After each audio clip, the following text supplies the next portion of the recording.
You're listening to The Mark Cox Show.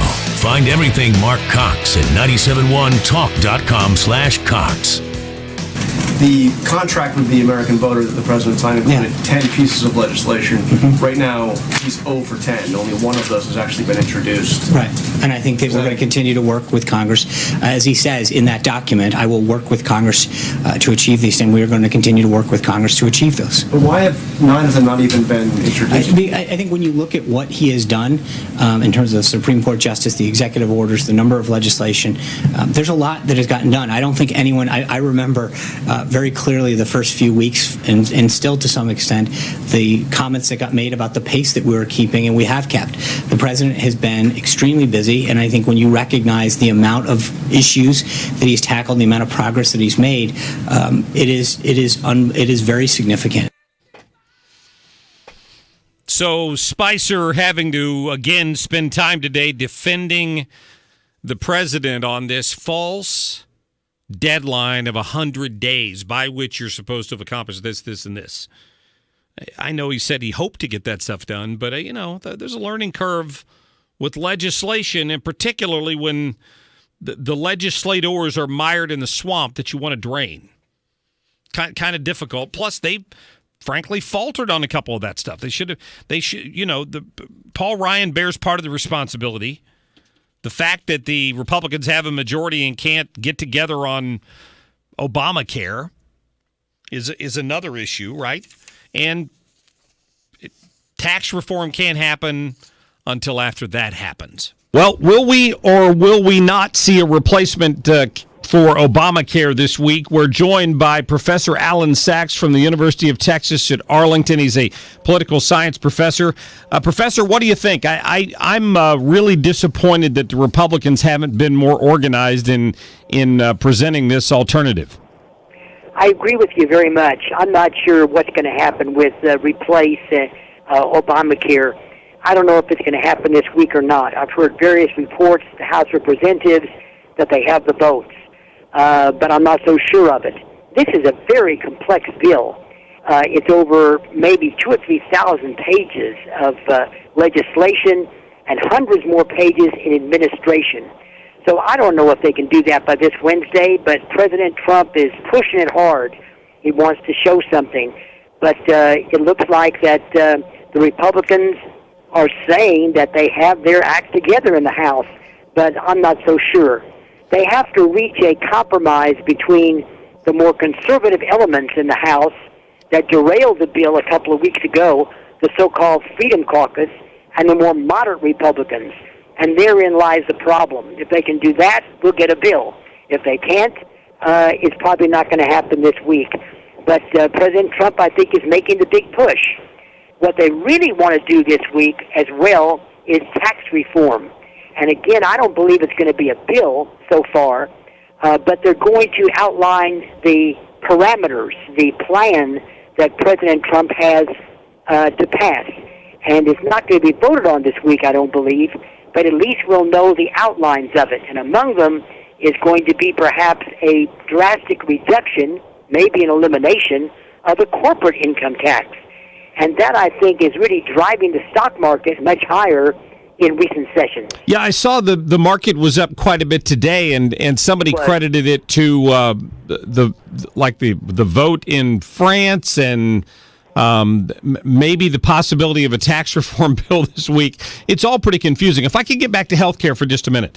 So it looks like the Tuesday morning group, which is the more moderate group, is the one that is fired up against some of the changes, and the Freedom Caucus is more enthusiastic about whatever the president's proposing this time around. Quite frankly, I would like to see them have a vote on whatever it is so we know who's for it and who's against it. That's right. A Freedom Caucus source, I'm sort of reading now, told CNBC that the new health care bill would, quote, get very close to 216 votes, which is what they need. But then the more moderate people might disagree with this. So I agree with you. They need a vote.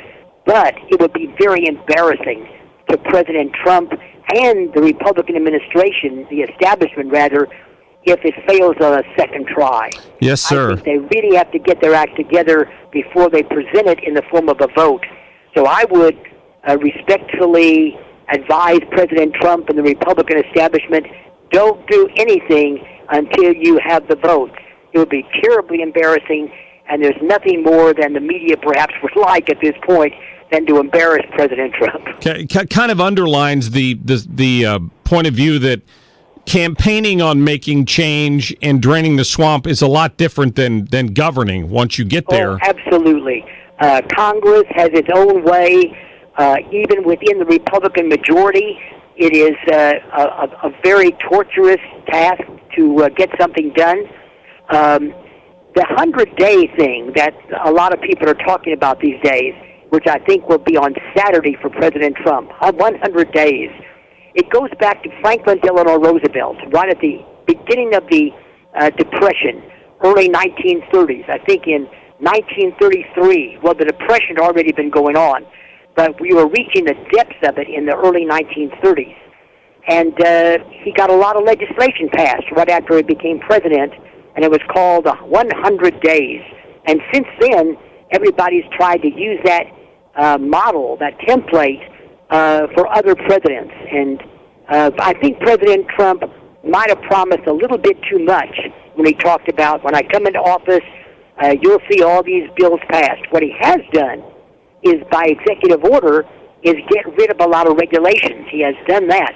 But as far as major legislation is concerned, not so fast. Yeah, he certainly fell into that 100-day trap. There's no doubt about that, because the media and his own Republican Party has fought him. It seems like every step of the way.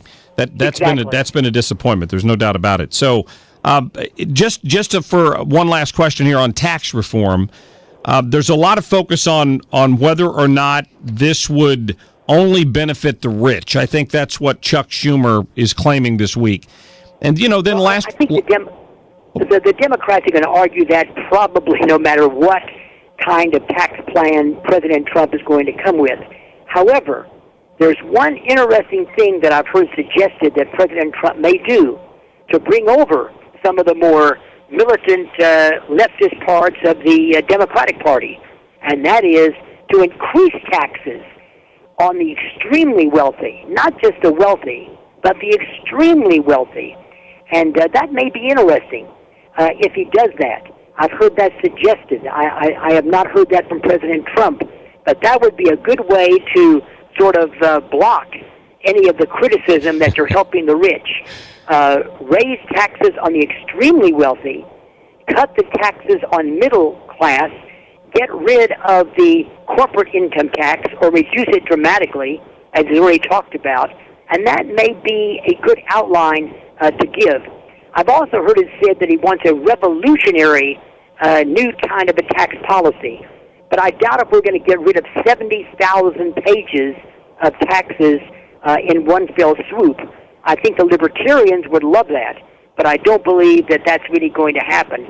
The libertarians would love to replace the current tax code with either a consumption tax, a sales tax, or a flat tax. And that's been suggested, but I doubt if President Trump is going to go in that particular direction. Too much, too radical, too much for Congress to absorb in one fell swoop. But that might be the best thing for the economy in the long run. Who gets damaged the most if the government shuts down over this budget issue? If there's a government shutdown, and I don't believe there is going to be one, it's really not going to impact all of government. The armed forces will stay in place. People will get their Social Security checks. Medicare and Medicaid will still be around. It is really on the edges.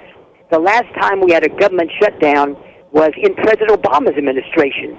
And then what President Obama did, sort of at his discretion, he closed a lot of veterans' memorials, parks, and I think just to sort of show the public, look at what those Republicans have done. They're not really into veterans' memorials or our public or national parks.